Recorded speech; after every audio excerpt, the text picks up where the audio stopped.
My name is Mieke Olaerts and I'm a professor of comparative and national company law at the Faculty of Law of Maastricht University. And I'm here together with my colleague Rob Bauer, who is professor of finance at the School of Business and Economics, also of Maastricht University.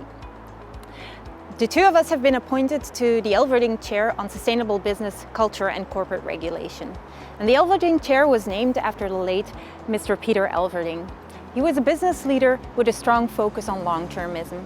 And it is within the ambit of this chair that we organize several events. And one of these events is the webinar that we're having today. Companies play an important role in society. They help us deal with a lot of challenges that we are facing.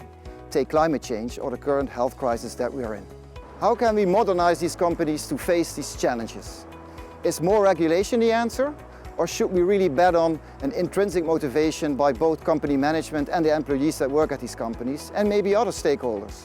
We're going to discuss these challenges today with a number of speakers. We've invited John Kay, who has clear ideas about how the modern corporation should be run. Then we have Diederik Samsom, who will tell us everything about the European Green Deal. We commit, because we don't have it yet, we commit a truckload of money to it, public money, 750 billion euros in the next 5 years, added to the 1 trillion euros that we already committed to the next 7 years. That money now needs to be spent, and there's obviously public entities that deem themselves very capable of spending it. But we can't do it without companies. We can't do it without companies with a long-term vision that have the same agenda and the same ambition as the rest of society has right now. Politicians are just a translation of the rest of society.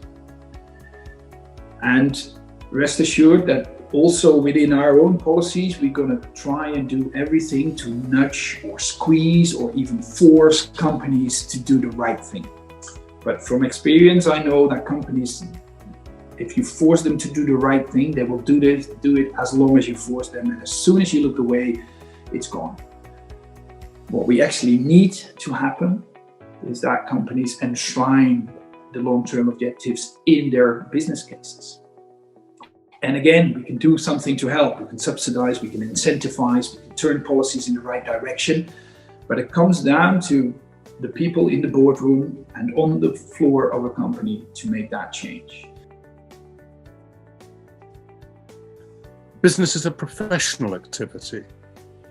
It is and ought to be like medicine and teaching and soldiering and the priesthood and all these kind of things that have their own structures, their own rules and the like. And what I would like to see would be accountability becoming itself a professional activity. That is, management, the business of management has to have its own ethics and values and practices in the way in which other professions do. But we also need to develop a part of that profession, which is about controlling these businesses. And I can see three aspects of that exist at the moment. There's the role of the non-executive director, there's the role of the auditor and accounting function, and there's the audit and accounting, the non-executive director, and the asset manager. And what we need to do is create the capability in all three groups here to be able to hold management to account and to have effective governance. So I believe that businesses need to be run by professional managers, but these professional managers need to be effectively accountable for what they do. And this is the structure and systems which we need to develop in order to do that properly. One personal reaction is to say that what we've been talking about at the moment didn't have a very large role in it for external regulation. What I believe, and this goes back to the accountability, professionalism and professional accountability mechanisms, is that we will succeed only if the values as a society we want to impose on companies are actually internalized by the companies themselves. That's what we need to achieve. It's not achieved by external regulation. My biggest challenge is how to turn my company into a sustainable company with, of course, a good future. And then I already heard others say it as well. We need the support of all the employees, because I can't do it alone. I can have an ambition, but I need everybody in on this job. And for me, being sustainable is not an option. It must be the future of a company, because if you're not sustainable as a company, I don't think you will survive at all. Which means that I have to focus on my products, that have to be very sustainable, which means I need innovation, and that is what you already said in the introduction, key for our company, to be able to deal with all the changes that will be there in the near future. The other challenge for a family business is we like to finance our own things. We don't want to go to banks, some of the other things we don't like. So I have to finance this innovation and this change, which could lead to a little bit of help from the EU, for instance, to do that into the future. There is a lot of legislation coming up, change in legislation, national level and European level, which cost also a lot of time and energy of my organization. So that is also one of the challenges that will make my company different in 10 years than what it is now. When you talk about challenges, I would say there's a few. I would call out two. You know, the first one is that the society is changing, of course, very quickly. I mean, clearly on environment, which we talked about, which Diederik talked about, Green Deals come along, consumer preferences are changing. Things are changing fast, and as a company you want to deploy a growth strategy to that, and you want to actually be at the forefront. But if you have all these stakeholders and shareholders who need to transition with you, and particularly in the food chain, these people cannot change overnight. So the change is happening in society. It's difficult to translate that at the same speed, for example, in a food company, and then to the primary source, which is where the farmer sits. They need longer term goals to make investments, and their payback times are simply longer. And that brings me to the second challenge, which is money. You know, if you, in my case, if we up our game, and if we impose more demands and requirements on farmers, which are also my shareholders, their first request back to me is that's a great idea, but I cannot be green whilst having red numbers. And that means that I need somehow, some way, I need to provide them the right income, a good income, to make these investments that are so necessary for us to pursue our strategy to become and present ourselves, of course, as a very sustainable company, providing sustainable food solutions. So that is a very careful balance that I need to constantly strike. You want to move on and you want to be ahead of the game, certainly when it comes to the sustainability question and to, you know, for example, making the Green Deal work. I think it's interesting to see that obviously one of my mentors in DSM was Peter Elverding. That's also why we're here, right? It's linked under his umbrella. And he basically started with developing a company, a philosophy about what the purpose is of a company around stakeholder management, people, profit.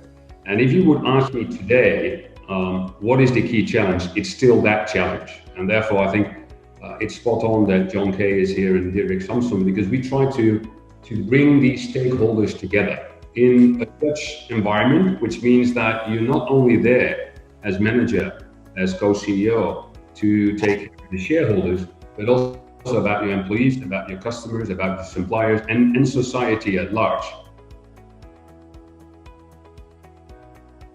In my opinion, still a little bit too much focused on energy and climate. I think there should be more focus on biodiversity, which is, in my opinion, even more important because we all want to stay alive. And what for me is important to help this Green Deal is to proceed in transforming my company into this sustainable company that I have in my head. I think it's crucial that we don't confuse in the Green Deal means and an end. So the means and a goal. If your goal is to become carbon neutral, for example, or to have a goal on biodiversity, Marlies, as you say, the question is if you need to be so prescriptive on measures. If I read the Green Deal, for example, it talks very specifically about a decrease of 20% in fertilizer. I'm going to my own industry, so the food industry. I wonder, is it 20%? Why not 50 or why not 60? And then is that so important, or shouldn't we focus on the end goal alone? The same goes for 25% of agricultural land to be available for organic farming. Well, that's nice, but is that by definition serving the goals that you ultimately have in mind, or is that just a means that countries or corporations or sectors should actually choose on how to get there themselves? And 30% of land being available for nature, the question is if that should be a nation state or a sectoral goal in itself when you actually look at Europe as one ecosystem. We feel the Green Deal is courageous, it's bold, and it's the right thing to do. And we are part of that deal. So